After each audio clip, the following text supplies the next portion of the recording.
बघतो राजकारणामध्ये आणि इकडे स्वतः सतत पुढे करणारे मंत्री गिरीश महाजन हे लोकांच्या लाचारीबद्दल बोलत आहेत. पण ते ज्या पक्षामध्ये आहेत त्याच पक्षाने कितीतरी वेळा लाचारी केली. त्या पक्षाची पहिली लाचारी म्हणजे इमर्जन्सीच्या वेळेस ज्यावेळेस जनता पार्टी जयप्रकाश नारायण यांच्या नेतृत्वाखाली लढत होती, त्यावेळी जनसंघाने जनता पार्टी सोबत युती करून निवडणुका लढवल्या आणि काही जागा जिंकून मंत्रिपद मिळवली.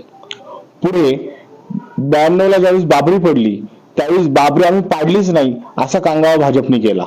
कारण बाबरी पाडली असं म्हटलं असतं तर कदाचित मुस्लिम मतं त्यांच्यापासून लांब गेली असती. पुढे त्यांची लाचारी झाली 2019ला. आठवतोय का पहाटेचा शपथविधी? अजितदादांना सोबत घेऊन पहाटे शपथविधी उरकला. नंतरची लाचारी त्याच्या पुढे म्हणजे एकनाथ शिंदेना सोबत घेणं.